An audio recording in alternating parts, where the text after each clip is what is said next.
Hello guys, nandito ako ngayon sa Lundberg. Yeah. Papasyalan natin yung Renaissance Fair or Middle Age Market nila. Ayan, happening today. Ayan! So, ayan. Meron na ako nakitang isa. So, eto. Nandito tayo ngayon. Ayan guys. Ang ganda, oh, diba? Oh.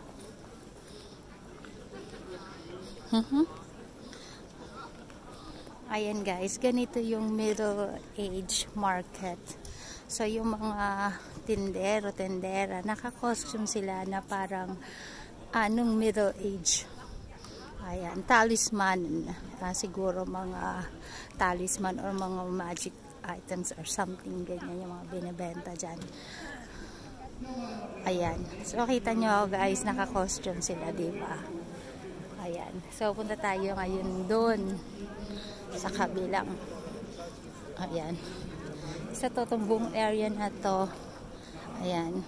So, ito yung event ngayon dito sa Lundberg. Kaya tayo nandito para ma-experience itong middle age market nila. Sa iba, ang tawag nila dito ay Renaissance Fair. O, diba? Yung mga tindero rito, tindera, hindi lang sila naka-costume na parang during middle age. Kung hindi, yung way ng pagsasalita nila, ganun din. So, yung parang mapifeel mo talaga na nandun ka sa middle age. Yan.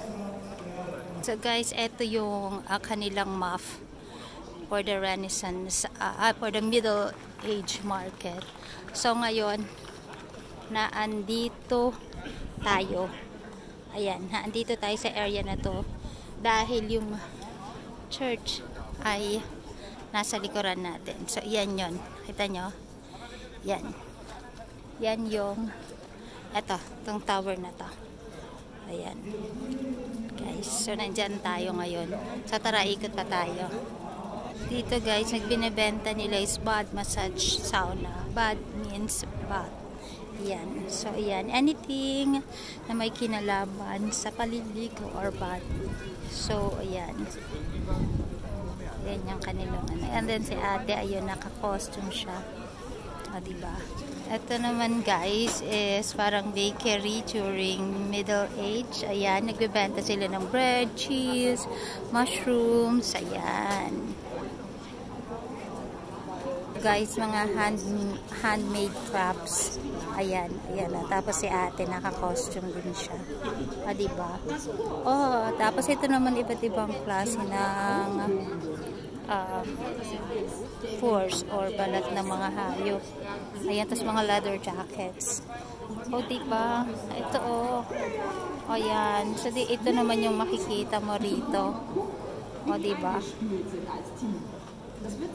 Oh, yan. Ganda, diba? Meron din kulay pink, syempre. Ayan. And then, corn dog newspapers. Ayan.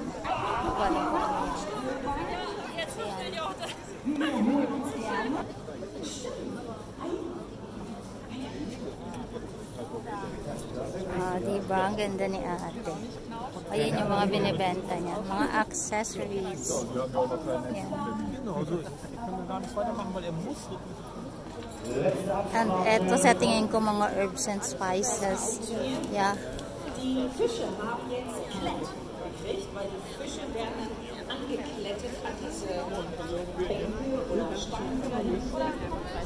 And ito naman mga iba't ibang klase. Hello. Soaps yata ito. I don't know. Ano? Ayan. Ito guys, meron silang palaro. Ayan, manonood tayo kung anong klaseng itong laro na to. Ayan. Hindi ko rin alam kung middle age itong game na to or game ito noong middle age. Pero gusto natin makita. So, both part, yung mag-partner is parehong nakapiring. Yan.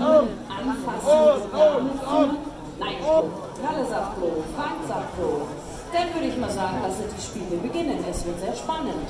Wer hat die Pfeife? Frank. Auf geht's. Wir laufen, glaube ich, einfach vorbei. So, Frank hat angepfiffen. Das Lustige ist, Team in den Lanzen mussten dreimal sich um eigenen Kreis drehen. Das klappt ja schon nicht mit Augen auf. Und jetzt nur verbal gelenkt werden. Yes! Abercon hat schon mal den ersten, ist das ein kleiner Ring, mittlerer Ring? Ja, Abercon, zweite Ring schon. Digga, zieh durch, Alter! Nicht anfassen! Ito siya guys, oh. Ganda, di ba? O, ayan, oh. So, tignan pa natin yung mga ibang tindahan, guys. Ikutin natin. Ayan. Ito, mga beans and candies. Yeah, mga beans. And, I think candies. O, candy hubad, guys. Guys. Oh. Kending hubad. Ayan, di ba lumaki tayo dyan, kending hubad. O, di ba? May kending hubad din dito, guys. O, yan. Alam mo na ang presyo ng kending hubad ngayon, ha? Dito sa Germany, yan. 3 euro. Kakaunti. Di ba? So, kulang-kulang 200 pesos yan. Ayan. And then, meron din, eto, ewan ko kung ano ito. Ayan, puro mga papuso-puso.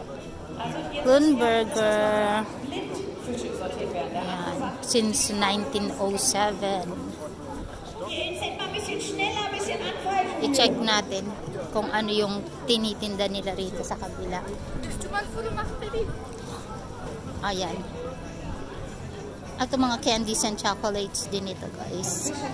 Ayan, o. Iba't ibang klase ng candies and chocolates and nuts. Yan. Diba? Gemessen. So, fertig.